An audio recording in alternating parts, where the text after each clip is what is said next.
हमारे साथ में नारायण जुड़ गए हैं महाराष्ट्र से। नारायण, अपना सवाल पूछिएगा आप।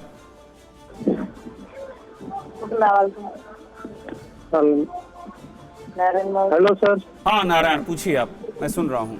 मुझे बोला था कि मेरे अम्मा को ये है, बीपी है और शुगर है, 65 साल की उम्र है, तो उनको वैक्सीन लेना अच्छा रहेगा।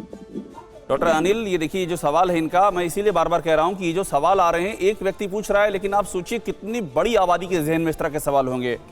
डॉक्टर अनिल जी, क्या सवाल का? डायबिटीज, ब्लड प्रेशर है और जी, तो ये वैक्सीन के बारे में पूछ रहे हैं। उन हालात में वैक्सीन सभी को लेना चाहिए, और जिनकी डायबिटीज, ब्लड प्रेशर, हार्ट की problem, kidney problem, liver problem, lung problem जिनको है उनको जल्दी लेना चाहिए, क्योंकि जितनी को मॉर्बिडिटीज यानी अन्य बीमारियां हैं उनको कोविड होने के बाद उसमें कॉम्प्लिकेशन होने की संभावना ज्यादा रहती है। इसलिए सभी को वैक्सीन लेना है, 18 वर्ष से अधिक आयु को, एक्सेप्ट प्रेगनेंसी। जो गर्भवती महिलाएं हैं उनको छोड़ के सभी को वैक्सीन लेना है 18 वर्ष से अधिक आयु। डॉक्टर अनिल की बात मैं दोहरा रहा हूं, बहुत ही महत्वपूर्ण बात है कि अगर आपको और समस्याएं हैं, डायबिटिक है, बीपी है, कई और दिक्कतें हैं, तो वैक्सीन लीजिए, क्योंकि वो आपकी रक्षा करेगी। और हमारे साथ में आगरा से विभव मिश्रा जुड़ चुके हैं। विभव, पूछिए आप। सर, मैं आगरा से विभव मिश्रा। एक्चुअली मैं, मेरी मदर को 1 तारीख को कोविड पॉजिटिव आई थी, उसके बाद उनका ट्रीटमेंट शुरू हुआ, ऑक्सीजन सैचुरेशन वगैरह सब बढ़िया रहा। उसके बाद लेकिन बॉस 11 तारीख से, जैसे मैं अभी सोच रहा, ब्लैक फंगस स्टेरॉइड के कारण होता है, डॉक्टरों ने मेड्रोल 16 mg सुबह और शाम में शुरू करी हुई है, और वो शुगर की मरीज है। तो आज जैसे कल से स्टार्ट हुई थी तो शुगर 250 के आसपास फास्टिंग आई थी, अब वो खाने के बाद भी बढ़ी हुई आई है। तो मतलब मैं थोड़ा सा ये जानना चाहूंगा सर कि स्टेरॉइड अगर होता है तो इस स्टेज पे आके स्टेरॉइड देना उन्हें सही रहेगा? एक्चुअली डॉक्टर ने कल से ही स्टेरॉइड प्रिस्क्राइब किया है। डॉक्टर हर्षल, स्टेरॉइड की बात मेरे ख्याल से आपने शुरू में समझाई थी, ये सवाल जरा मुझे लगता है कि आप एक्सप्लेन करेंगे तो बड़ी इससे राहत मिलेगी। मैं यही एडवाइस करूंगा कि आप अपने फिजिशियन, जो ट्रीटिंग फिजिशियन है, उनसे बात कीजिए। मेरे ख्याल से जो स्टेरॉइड देने का डिसीजन ये फिजिशियन का है, वो सारे पैरामीटर्स दे के, जैसा कि आपने बताया डायबिटिक है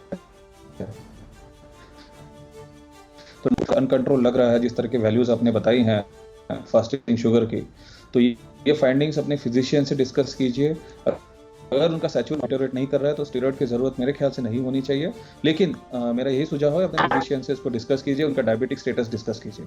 और डायबिटीज की दवाई खाना बहुत जरूरी, क्योंकि बहुत सारे लोग कोविड होने के बाद डायबिटीज, बीपी की दवाई खाना छोड़ देते हैं, ये सोच के कि इससे कोई रिएक्शन होगा, कुछ और चीज़ डिटोरेट होगी। तो मेरा यही आप सबसे अनुरोध है कि अपनी डायबिटीज़, बीपी, हार्ट की जो भी दवाई आप ले रहे हैं उसको सुचारू रूप से लेते रहिए। बिल्कुल, बहुत महत्वपूर्ण बात बता रहे हैं डॉक्टर हर्षल कि आप अपनी दवाइयाँ मत छोड़िए, जो इलाज आप कर रहे हैं वो इलाज करिए, और साथ में अपने फिजिशियन के भी संपर्क में रहिए। सुबोध हमारे साथ जुड़ चुके हैं बिहार से। सुबोध। डॉक्टर नमस्कार। डॉक्टर, हमारे फैमिली में एक आदमी को कोरोना हो गया है, तो उसमें सांस फूलने की शिकायत है और खांसी बहुत ज्यादा हो रहा है। अब बुखार नहीं है और ऑक्सीजन लेवल तो ठीक है ही, तो उसे क्या करना चाहिए? डॉक्टर अनिल, ये जो सवाल है ना, मैं हल्का सा ऐड करना चाहूँगा, ये बहुत महत्वपूर्ण पूछ रहे हैं, क्योंकि ये आमतौर पर हो रहा है कि लोग कह रहे हैं ऑक्सीजन लेवल ठीक है लेकिन सांस फूल रही है, तो क्या करें? बहुत सारे लोग पैनिक में जा करके हॉस्पिटल में एडमिट हो रहे हैं इन स्थितियों में। ये जरा समझाइएगा आप डॉक्टर अनिल। बहुत ही अच्छा सवाल उन्होंने पूछा है। मैं थोड़ा एक लाइन में बताना चाहूंगा आपको कि कोविड-19 की जो है 3 स्टेज रहती है। पहली स्टेज जिसमें कॉन्स्टिट्यूशनल सिम्टम्स यानी बुखार, बदन दर्द, सूंघने की शक्ति, टेस्ट की शक्ति, पेट में दर्द, सिर में दर्द, इस तरह के सिम्टम्स होते हैं।